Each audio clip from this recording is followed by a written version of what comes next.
Welcome to the Dr. Stacy Show, where we are talking about all things faith, love, and wellness. I'm your host, Dr. Stacy, and I am super excited to be kicking off the show today. This season, we are focusing on being made well. We are going to be talking to different folks in different spaces that really focus on helping people to celebrate their differences and celebrate who they are as they're designed. Today, I am super excited to have with us on the show Christopher Brown, who is the CEO of Full Being Services. He is an amazing, gifted, talented workshop trainer, teacher, speaker. Christopher and I actually met on a trip. I'll talk about that later. But Full Being Services as an entity really focuses on holistic care for people of color through services that are trauma informed and really look at the individual. He's partnered with the Juvenile Diversion Program in Philadelphia, ACOMA, which is a national organization that looks at increasing access to care for folks. Christopher has his LPC in Pennsylvania and New Jersey, is a diplomat in the American Academy of Experts in Traumatic Stress, and is certified in sex therapy as well. Christopher provides workshops, trainings, teachings, opportunities for adults, children, school systems, programs, you name it. Christopher and Full Being Service does it. Christopher, thanks so much today for being part of our show. Thank you so much for the welcome and the invite. Absolutely. So, Christopher, I tease because we met in a traumatic experience, but I have to tell everybody we met on a trip to Nigeria, actually doing presentation. And it was an interesting trip. Our flight got delayed. Remember that? That's right. Yeah, that's how it started. Yeah, but that's how the trauma started on the trip, right? Our flight got delayed. But no, all in all, it was a good trip. But one thing I remember about that trip is you presented and did presentations on trauma, right? And so that was kind of, even then, my introduction to you and your services, but this idea of trauma. And everybody is talking about trauma, whether it's on Instagram, whether it's on social media. We think about it in our spaces as therapists. Talk to me a little bit, I guess, about why is everybody talking about trauma and what should we know about trauma? Yeah, I mean, people are talking about trauma. It's a lot more prevalent now, just mental health in general, which is great, right? There's more awareness, but there's also a lot of kind of buzzwords and kind of pop psychology kind of understandings that are out there, which I should really say misunderstandings because it's often, misinterpreted and, there's new phrases that kind of come up that doesn't necessarily have professional credence. But there's a lot more awareness about mental health and trauma in general.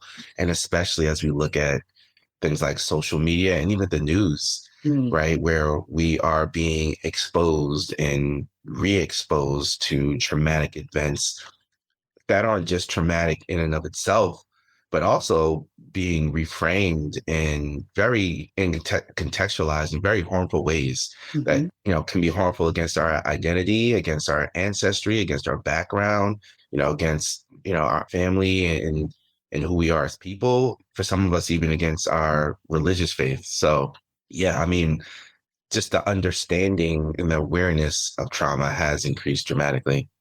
And Christopher, I love that you said like people are, becoming more aware, right? Because trauma shows up for us, even if we're not aware. Mhm. And when you think about how people are, I guess they're not using it correctly, what would be, I guess, a good definition of trauma and how do we define it to be clinically correct? Yeah, I mean, I think probably a good definition for the average person would be, trauma is an event or circumstance that occurs that just overwhelms our body, our mind's ability to cope, right? So it is, in a sense, it's kind of an attack on our nervous system and our perception, struggle to make sense of the event at the time, at least. Mhm. And there's usually some type of sense of overwhelm, of hopelessness, of powerlessness. So it's a combination of those factors. And then those feelings kind of stay afterwards. So we're talking beyond just kind of lingering, where it's kind of like this reliving or this kind of it's staying. You're like reliving this moment. You're present in the past, so you're bringing the past with you, throughout your current life and your future circumstances. I love how you just said that, right? Because I think when we clinically, when we're working with people, the idea, right, of bringing that past trauma into where you are now, right? How does it show up in your life right now is really key, even when we're working with people. Talk to me a little bit about your work, specifically with people of color and trauma. Do we see trauma? Do we recognize it? What has been, because I love that you focus on that specifically as well, but what has been your experience? Yeah, I mean, as just a brown person living in this country, you are exposed to trauma, right? We've been traumatized in some way, shape, form, or fashion. The question is to what degree? The question is how are we dealing with it? How have we dealt with it? What types of supports have we had to work through it? Right? What type of supports do we have currently? So, what is our awareness level about how our body is reacting and handling, certain things? So, additionally, I mean, for us, a lot of times, I've seen that we're often and this is in clinical settings, like maybe underdiagnosed or our trauma goes under recognized. So it may present itself as other types of disorders, other clusters of symptoms that, if we really kind of peel back the layers and look at the core, kind of get to the root, you realize, this is it, whether it's cultural trauma, racial trauma, working through discrimination. And so what's when we think about trauma, one thing that people think about trauma is like all these big T's, like these car accidents, shootings, Mhm. plane crashes, which yes, absolutely, those are traumatic. But there's also the little T's that stack up. They have a cumulative effect. And things like racial discrimination, microaggressions, dealing with prejudice, and, we think about a lot of the things that are prevalent, more prevalent, I should say, in your face today with kind of the current atmosphere. I mean, you can be re-exposed every time you open the app. And so I just wanted to put that out there is, working through racial trauma, discrimination, like those things, those add up to full blown traumatic reactions. And I love that you're saying big T versus little t, right? Because some people, right, are like, oh, well, I didn't experience this mega trauma event, but yet you have these little traumas that are just as powerful as an event to you, right? Like thinking about your physical response and how our bodies respond to trauma. Many people of color are going to their doctors because of stress responses, because of things, Yes. how our immune systems, our bodies, because we're experiencing stress every single day, although we're not recognizing as this big trauma event, but it is impacting us from a physical perspective. Talk to us a little bit, Christopher, about, because I know you and I were talking pre-show, that not all trauma is negative and that those experiences, they can have positive aspects. Talk to us a little bit about that in the trauma world. Yeah. So one of the things that really impact how we deal with trauma is the meaning that we make of the experience afterwards. How do we perceive it? What are our thoughts about the world around us, our prospects, our hopes, our futures, but also about ourselves, right? Like, is there some level of self-blame? Is there shame associated with it, guilt? So then the thoughts about ourselves, but then also the feelings that we have associated with it and the feelings that we have associated with ourselves afterwards, our self-worth, etc. And so really, one of the things that really I don't feel like gets spoken on enough is post-traumatic growth, where like what happens after a traumatic event, right? What happens after someone has PTSD and has worked through it and has come to some kind of terms, with themselves or with the event. And now they're seeing and experiencing life in a new light, right? Like they develop some type of purpose or mission that was associated with the past trauma. And so the trauma is not necessarily, it's not who I am, but it helped me become who I needed to be. And so there's some level of purpose or mission oriented focus associated with their life and and where they're focused now because of the trauma. So I think that is something that it really doesn't get enough time, Mhm. covered, at least publicly. And that's something that, working with clients, it takes some time to get there. You don't want to just start there after something horrific just happened to, or you just maybe speaking on something horrific that's happened to you, years ago.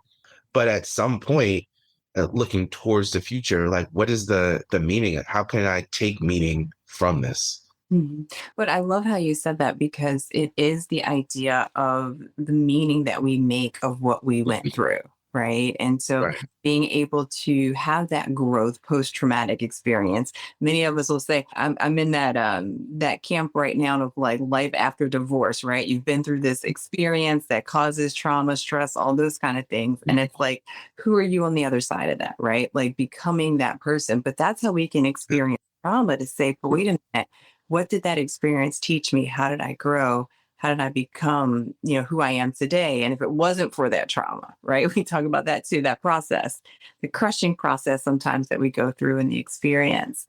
One thing when you were just talking, and I'm always listening for, things that will help the audience and people that are listening. And somebody that's going through trauma, that's having an experience, and maybe it is a big T, right? Maybe they experienced, a big T event in their life. What would you say are their steps? Like, what should people do to work through their trauma? Yeah. I mean, I would lean towards community. Mm, And, in our kind of Western mental health, educational silos, a lot of times it's just kind of looking at the individual and, teaching them skills and, helping them to self-regulate and then working, processing, and which there's nothing wrong with that. But a lot of times what helps the trauma symptoms, trauma reactions to thrive is just being isolated, being alone, right? And if it doesn't have to make sense or be correct, but a lot of times, depending on the type of event, like you may see this a lot more with things like sexual abuse, but like a lot of shame and guilt can kind of thrive, when you're isolated and when you're alone. So like leaning towards community are the people that you can talk to that you actually trust, right? Are the people that you can be vulnerable with, right? Who in your ecosystem can you lean on? But generally speaking, just like with anxiety, I mean, trauma thrives with avoidance as mhm. well, right? So when you try to kind of push these things down and not face them, not deal with them, they will find ways to intrude in your life. Like you can't run from yourself.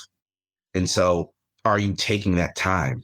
How are you taking that time to actually face what you dealt with, to feel what you've dealt with, to Mhm. not kind of push away, negative feelings and thoughts, but try to understand it better. What is this side of me telling me about myself? What do I actually believe about myself?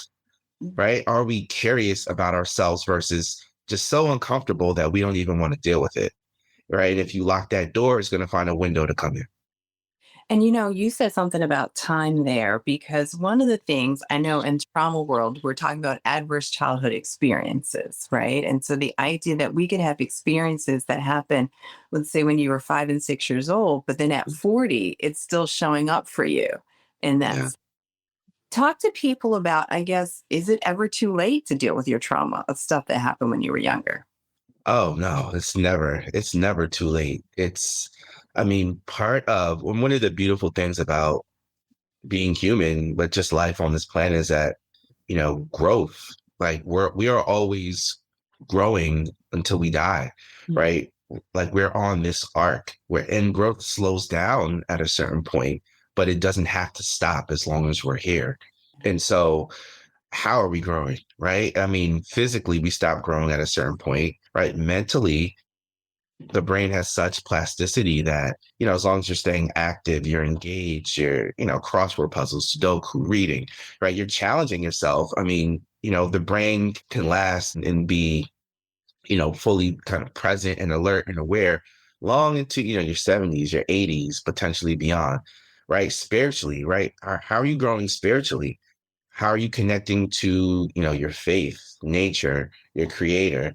What is your understanding with like the universe, right? So there's certain areas where it becomes harder and more difficult to grow in, but as long as we're on this planet, the growth never has to stop. And so No, I mean, anytime something is impacting your life negatively, it may feel like you can be hopeless at times. It may feel like you can be helpless at times, powerless at times. And maybe for a time you are, but that season will pass at some point. So, what happens when you get to that next season of your life? What are you working on? What are you working towards? How are you addressing it? Or are you just kind of ignoring it? I love that too. What are you working on in this season in your life? That I'm gonna take that nugget myself because I think we can always be growing and working. And I love how you said community because what we're finding, even with things that happened in our childhood, that we can heal those hurts and traumas by even having positive childhood experiences. So, the kid that had abuse, if we have a mentor, if we have now positive examples of love and care, that we can grow even from those experiences by our community and those that we surround ourselves with. So I love that. Christopher, you're doing speaking of community, now Full Being Services, you created because you wanted to come into community and create treatment opportunities that are for people of color. Talk to us a little bit about some of the unique things that you guys have done and how you bring treatment to our communities. Yeah, so we wanted to ensure that, Black and Brown people really had access to qualitative holistic services. And we do that through a variety of ways. And so initially we kind of started with just out of network kind of private pay, and then quickly realized just that intersection of socioeconomic status, race, and ethnicity, we were missing a large segment of the people we wanted to support. So we started getting credentialed with several insurances, and we were able to work with a much larger population of people. But then we were still missing, it still felt like we were missing a core component of the people we wanted to support. And then we started forming several partnerships. And through those partnerships, we were able to connect with, basically the whole kind of spectrum of population here, in Philadelphia and throughout the state of Pennsylvania. And one of the ways we did that, so utilizing the height model, we ran, a hip hop trauma group. We did it for teens at one point, and then we did it for young men who all were victims of gun violence. And so, that's just kind of one example of that, but really finding unique ways to bring, bring treatment and bring an environment that promotes healing and collaboration, to the people. And another example would be like just one of the partnerships we have is with the DA's office, where we're able to work with youth all across the city who have been adjudicated. So, if they've been arrested for anything, well, I won't say for anything, but there's a spectrum of things that they could have been arrested for. And as long as they're in the juvenile justice system, we're able to provide them and their families free services. And then we also go out to special sites that help to not just keep youth occupied during certain hours, but they also teach them life skills. They help them with educational challenges. The teens build healthier and supportive communities amongst each other. Well, we go to those sites and we do workshops and things ranging anything from healthy social media use to mental health 101 to body image, gun violence. So yeah, and those are just some examples of some of the partnerships that we have where we can work with people that we recognize have a level of vulnerability that hasn't been addressed on our own terms. I love that. And can you talk a little bit? Because I love that you even separated male, right? When we talk about like group and being able to specifically reach a population that, and I'm just going to say it, our males of color, when we talk about trauma, right? They get the little T's plus the big T's every single day. Yeah. And I love that you created programming. And I love the word evidence based, right? Again, we're creating programming that's evidence based, that has research to say it's effective for men of color. Talk to me about the response and what do you see from the young men, the males, the adults going through the trauma trainings and workshops? Yeah, I mean, I think for one, we get a level of engagement that the professionals who work with them on a regular basis, they don't see that level of engagement. They haven't seen that level of engagement in kind of previous activities, previous mental health related topics. And so you tend to have an increased level of engagement. I mean, also, we are Black owned, all Black wellness collective. And a lot of us, we come with lived experience, right? So we have professional experience, we have the educational experience. A lot of us have at least some level of lived experience that we can connect with. And when we're talking about young people, generally speaking, I mean, authenticity is key, right? You have to be genuine. But, if there's some kind of similar footing, right? Whatever ground you can use to connect with a young person, then, you use that. And so being able to kind of see some version of yourself or like your future self in someone who's working from you, someone who can speak your language, someone who at least has some level of understanding, right? It's not based on stereotypes, it's not based on media, but some level of, like this person gets it, right? That opens the door for a different level of conversation, a different type of depth. And I love the connection of even music and hip hop, right? Because this is something that we can take and just an example of one of your treatment approaches, but it's an example of something that we can take that may not have been created for therapy purposes. But how many people, how many young people listen to music just to get through their day, Yeah. right? Like this is Yeah. something I always tell people make a playlist because playlists are amazing, right? I got playlists for everything. Yeah. Even now saying, okay, how do I use this music to heal? How do I use it as a connection piece?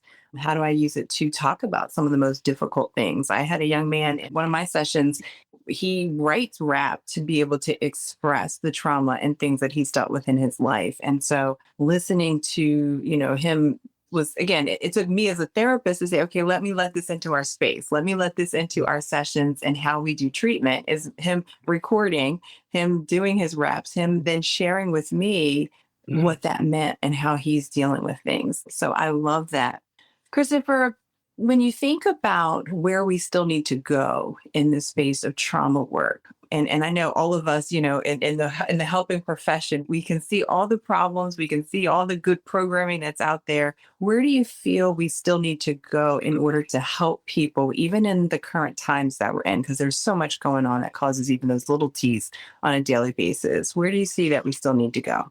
And so one of the phrases you said earlier, I know this is such a buzzword in the mental health community and space, but like evidence-based practices. And, I always tend to pause when I hear evidence-based practices because we always have to ask, is evidence-based for who? Mhm. And who was this modality tested on, researched on? Who is it most effective for?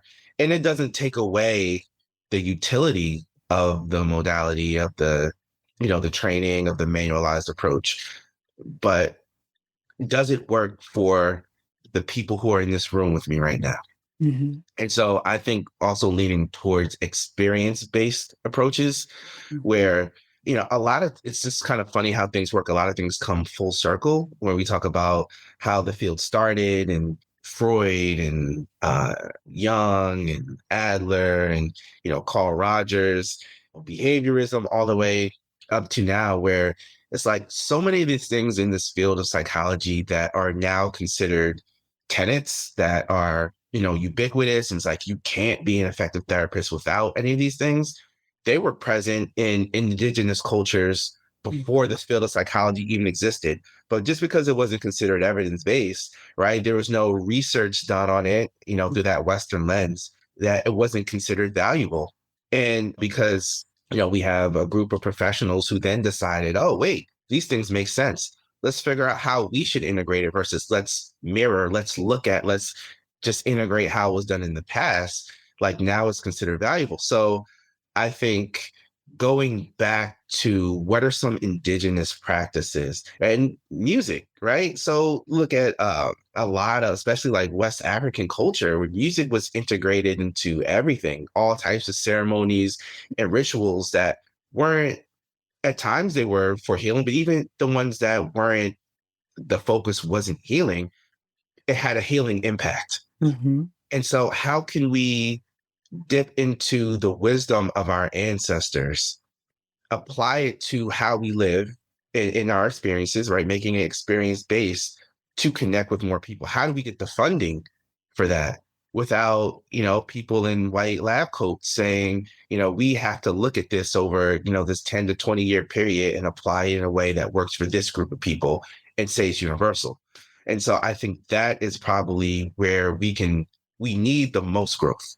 Yes. And I love how you said it because I think about even like schools who are doing community circles, right? Or morning circles. And I'm like, indigenous people were using circles to heal, right? Even if you talk Yeah. about Africa and they did drumming in circles, right? Like the Mhm. drumming that we're bringing back into these spaces too now in schools. And it's like coming back to what we know heals the human body, right? That sense of Mhm. community, like you said earlier as well, is being able to heal the trauma is they came together to be able Mhm. to heal what was happening within their community.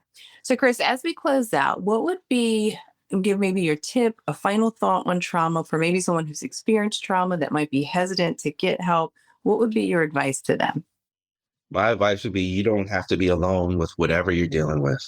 Mm, That you may, even if you feel alone where you are, there are professionals out there, right? And even if you don't see a professional, faith leaders, somebody in your ecosystem, that there is support.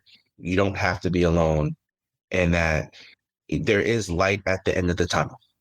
I love it. I love it. All right, Christopher. So, being a guest on my show, you have to humor me with Okay. a Laffy Taffy joke of the day. I always tell people, Mhm. scripture says that a joyful heart is good medicine. All of us remember our Laffy Taffy candy, right? So now, if you don't get, it's okay. I've only had one person out of all my shows so far get their Laffy Taffy joke. But you're Okay. I'm ready. all right. Here we go. What did the math book say to his doctor? What did the math book say to his doctor? Mm, I'm full of problems. okay. All right. That makes sense. I try to make my Laffy Taffy jokes related somehow to our topic. So that was our trauma, full of problems. Great. So Christopher, tell everybody how can they connect with you? How can they get in touch with Whole Being Services? Give us all of your handles, all that good stuff so people can connect with you. Absolutely. So, Full Being Services, we are on LinkedIn, a Full Being Services page. We're also on IG at full_being_services as well. I mean, there you can see some like pictures from our workshops and things that we've done, around the community.